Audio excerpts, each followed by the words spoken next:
बिहार में जो है जब से प्रशांत किशोर जो है जन स्वराज विचारधारा का जो है आगाज किया है उन्होंने पद यात्रा की, अभी भी कर ही रहे हैं। बेस जो है अपना राजनीति का जो है मजबूत कर रहे हैं। अब एक बयान देते हैं कि ये जो आगामी चुनाव जो होने वाले हैं 2025 में हम सारे सीट पर चुनाव लड़ेंगे। अब देखिए कहीं न कहीं बिहार के जितने भी तमाम विभिन्न पार्टियां में जो नेता थे वो सारे एक एक करके जो है प्रशांत किशोर के साथ जुड़ रहे हैं। कहीं न कहीं सबसे बड़ा जो अगर कह दे अभी के डेट में तो आरजेडी को टेंशन दी हुई, क्योंकि आरजेडी के कई ऐसे नेता हैं जो जन स्वराज के साथ जुड़ रहे हैं। जो लालू यादव एमओआई से हम पैदा किए थे उसको अब जो है कहीं न कहीं टूट रहा है। कई यादव जो है नेता जो बड़े-बड़े नेता हैं वो अब जो है जन स्वराज के साथ खड़े हो रहे हैं। हालांकि जन स्वराज जो है हमेशा कहता है कि भैया जातिवाद का हम पार्टी नहीं करेंगे, धर्मवाद का हम ये जो है राजनीतिक नहीं करते हैं। उसको लेकर के अब हम जानेंगे पटना के जनता से कि आखिर प्रशांत किशोर को लेकर के जो है इन लोगों के मन में क्या चल रहा है, क्या वजह रह रही है। देखिए, जनता जो है कार्यकर्ता से नहीं, जनता कैंडिडेट देखकर वोट करती है। आप देखे होंगे मोदी जी इतने पॉपुलर थे, लेकिन कुछ कैंडिडेट के प्रति नाराजगी थी लोगों की, जिसको जनता ने हरा दिया।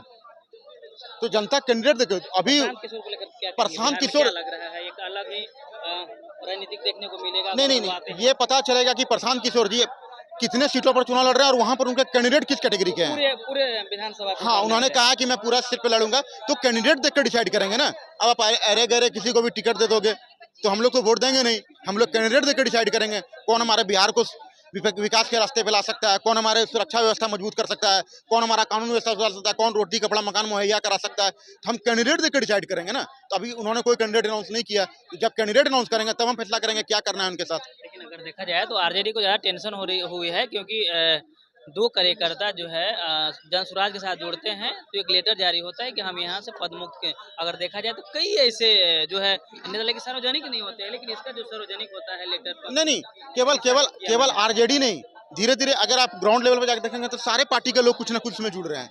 तो टेंशन लेने की कोई जरूरत नहीं है, जनता फैसला करेगी। क्या लग रहा है अलग ही फेस लाने वाले हैं प्रशांत किशोर, अलग ही बिहार के राजनीतिक में कुछ अलग ही करने वाले हैं। देखिए, जब वो पासवान भी हाथ पांव मार रहे हैं, तेजस्वी यादव भी हाथ पांव मार ही रहे हैं, बीजेपी के कई ऐसे नेता हैं वो भी हाथ पांव मार ही रहे हैं। नीतीश जी के बारे में अगर कहा जाए तो वो भी एक अलग ही मनीष वर्मा को भी ला ही दिए हैं, कहीं ना कहीं लॉन्च कर रहे हैं इसको लेकर के। नहीं, देखिए सच्चाई यही है कि आप वोटिंग परसेंटेज देखिए, लोकसभा चुनाव विधानसभा चुनाव भाजपा का वोटिंग परसेंटेज ज्यादा है, उसके बाद नीतीश कुमार जी का है। तो वोटिंग परसेंटेज देख के आप डिसाइड कीजिएगा। तो हाथ पैर मारने से क्या होता है किसी का भी। जनता का रुझान ज्यादातर भाजपा और नीतीश जी की तरफ है, क्योंकि आप वोटिंग परसेंटेज देख लीजिए दोनों का। लोकसभा चुनाव ही देखिए, अभी 1.5 महीने पहले रिजल्ट आए हैं। प्रशांत किशोर के बारे में कुछ तो प्रशांत किशोर के बारे में कुछ तो ख्यालात हो गए आपके, कुछ क्योंकि इतने दिन से कैंप कर रहे हैं। हाँ, कैंप अलग ही मतलब राजनीति का जो एक अलग ही कद होता है जो वो लेकर के चल रहे हैं। हाँ सर, कैंप कर रहे हैं और उनका विचारधारा भी सही है। वो रोजगार की बात कर रहे हैं, शिक्षा की बात कर रहे हैं, कानून व्यवस्था की बात कर रहे हैं, लेकिन ये डिपेंड करेगा कि वो टिकट किसको दे रहे हैं। अब आप अरे गहरे को टिकट देंगे जिनका आपराधिक छवि हो, तो उनको तो हम एक्सेप्ट नहीं करेंगे ना। तो उनका कैंडिडेट का छवि देख करके हम लोग डिसाइड करेंगे उनके पार्टी के साथ क्या करना है। जय हिंद।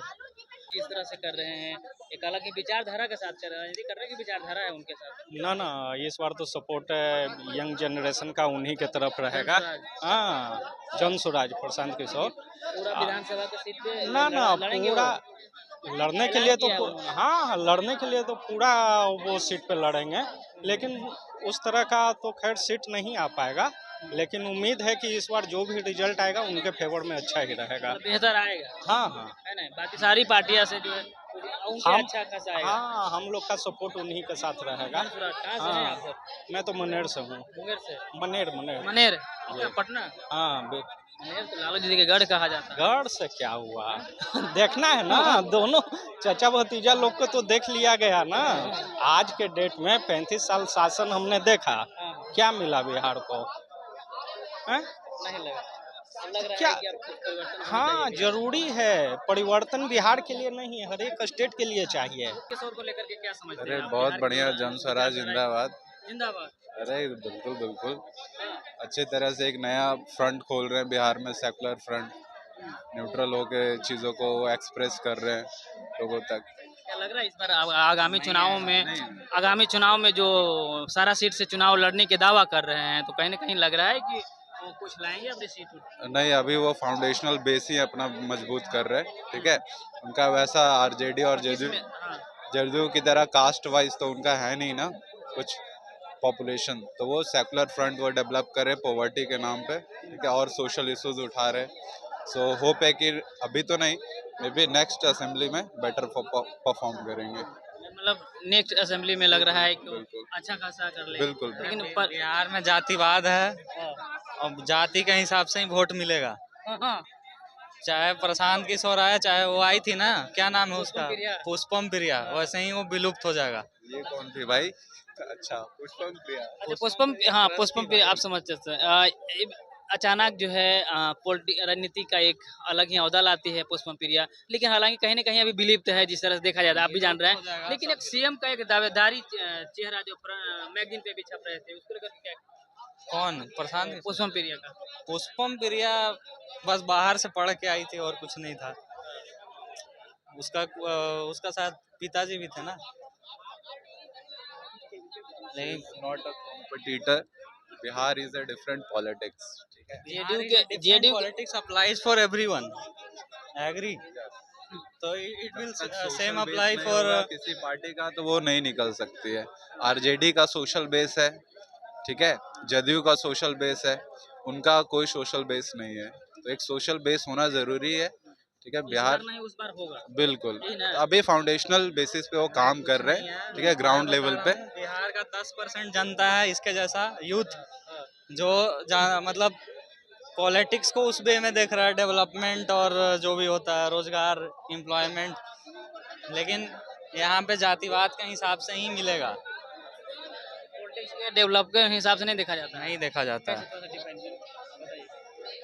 अरे देख तो रहे हैं, इतना साल से नीतीश कुमार है, अभी तक नहीं हटा है। ये कोई बिहारी राज्य नहीं ना, और जगह राज्य है। आरजेडी क्या हाल किया है बताओ, फिर भी लोग आरजेडी को ही वोट दे रहे ये हैं। तो हमेशा कही कि हम तो भैया गरीबों का मसीहा हैं, हम तो गरीबों का सुनते हैं। वो तो इस बार तो लाई है, जैसे टीचर रिक्रूटमेंट में देखे तो बिहार के बहुत सारे युवाओं को इस बार टीचर में जॉब मिला है, ठीक है, तो ऐसा नहीं कह सकते, अच्छा कर रहा है वो। नीतीश जी जब भी आए हैं सत्ता में, वो भी कर रहे हैं कि पहले के सुशासन, पहले का जो राज्य था वो अलग ही, हमारा जब शासन चली अच्छा खासा हम राज लें। तो हर पार्टी जो है कहीं रही है कि अपने अपने पे अवधि पर, ठीक है हम विकास किए ही हैं, तो आप कह रहे हैं कि राजनीति के हिसाब से डेवलप नहीं है कहीं ना कहीं। यहाँ पे बस कास्टिज्म के हिसाब से विकास ही वो बहुत लोकलाइज्ड किए हैं, राजगीर जैसे कुछ हॉटस्पॉट उन्होंने सिलेक्ट कर लिया है, उस जगहों पर हाँ वो लोकलाइज्ड है, ठीक है, ओवरऑल डेवलपमेंट अपने यहाँ नहीं हो रहा है, ठीक है। क्या करते हैं आप? स्टूडेंट है अभिषेक कुमार।